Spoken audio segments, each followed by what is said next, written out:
Hello everyone, welcome back to the channel. Today we have the unboxing of this M4 Max MacBook Pro 16-inch in space black. For some of you who might be wondering, didn't I just do an unboxing and first impressions of the M4 Max 16-inch MacBook Pro 2 weeks ago? And you would be right, and I'll explain why. For some context, around 2 weeks ago, I got the M4 Max 16-inch MacBook Pro in silver with the binned 14-core CPU, 32-core GPU, 36GB of RAM, and a terabyte of storage.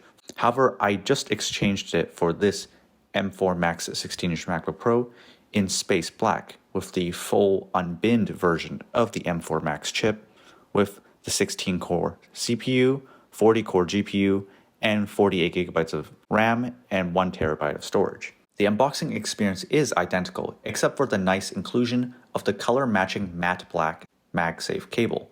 Now taking a look at the most obvious difference between the two MacBooks, the color. I got my previous MacBook Pro in silver, but this time I decided to switch it up and go with space black. And I've got to say, this space black color is absolutely stunning. The dark Apple logo along with the rest of the laptop just looks so sleek and stealthy. I also like that it's not pure black, but more of a really dark gunmetal gray. The shade varies a lot depending on lighting. In normal, darker lighting, it does look nearly true black and really damn cool, while in brighter lighting, it looks more like a darker space gray. It's very difficult to show on camera, so I definitely encourage anyone to go to an Apple store and take a look for yourself. One small detail I noticed was that because of the black silhouette of the laptop, it also hides the shadow better. Appeared to have a smaller footprint and size, which is just really damn cool. The black keyboard also matches the matte black body much better compared to the 16-inch on the silver color. I've only had this space black MacBook Pro for a couple of days, so I can't really say how well it holds up long term. But so far, for normal day-to-day use, the new fingerprint resistant finish really does a good job of keeping the space black mostly clean, whilst dust, fingerprints, and smudges will be more noticeable than on the silver color. In my opinion, a laptop is a tool and it's meant to be used and carried around. So it's a minor inconvenience I'm willing to accept for this absolutely stunning space black color. Now, I haven't really seen comparisons made between the binned M4 Max versus the full unbinned M4 Max, so I think this comparison will be helpful to those choosing between the two. So comparing the specs between the two, the binned M4 Max has a 14-core CPU with 10 performance cores and 4 efficiency cores, and a 32-core GPU compared to the full M4 Max, which has a 16-core CPU with 12 performance cores, 4 efficiency cores, and a 40-core GPU. The 16-core CPU of the full M4 Max has very similar but slightly faster single-core performance, but with a roughly 13% increase in multi-core performance. So definitely not a significant increase, but a nice increase nonetheless. The binned M4 Max has 32 GPU cores compared to the 40 GPU cores of the unbinned Max. The performance increase there is surprisingly linear in ratio to the number of cores.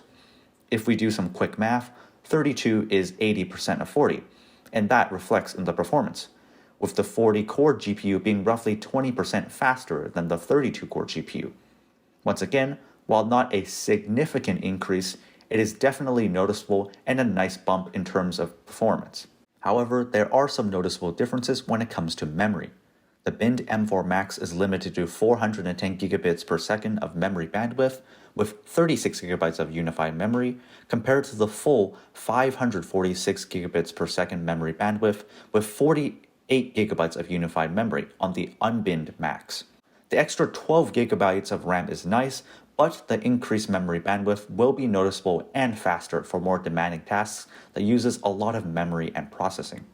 Question is, which one do I recommend? The binned M4 Max or the full unbinned M4 Max? At a eye-watering $3,500 for the binned M4 Max, you are already paying top dollar for a professional machine. In my opinion, I would just pay the extra $500 for the extra 15% CPU performance and 20% GPU performance, along with the full 546 gigabits per second memory bandwidth with the extra 12 gigabytes of RAM. Additionally, the binned M4 Max only has one configuration with 36 gigabytes of RAM, so if you need more RAM, your only option is to go with the unbinned M4 Max anyways. The binned M4 Max is quite limited and a bit weird in between M4 Pro and the full unbinned M4 Max.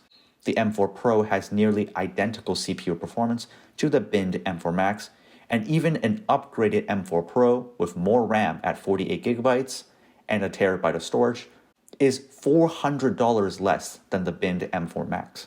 The only real benefit of the binned M4 Max compared to the M4 Pro is that increased GPU performance and memory bandwidth. But once again, at that point, for those who really do need the performance of the M4 Max, I recommend going for the full unbinned version with the best performance in a MacBook currently without any limitations. This is also the reason why I exchanged my previous binned M4 Max for this new unbinned M4 Max. So that's all for my unboxing and comparison between the two Max chips in this new Space Black MacBook Pro 16-inch.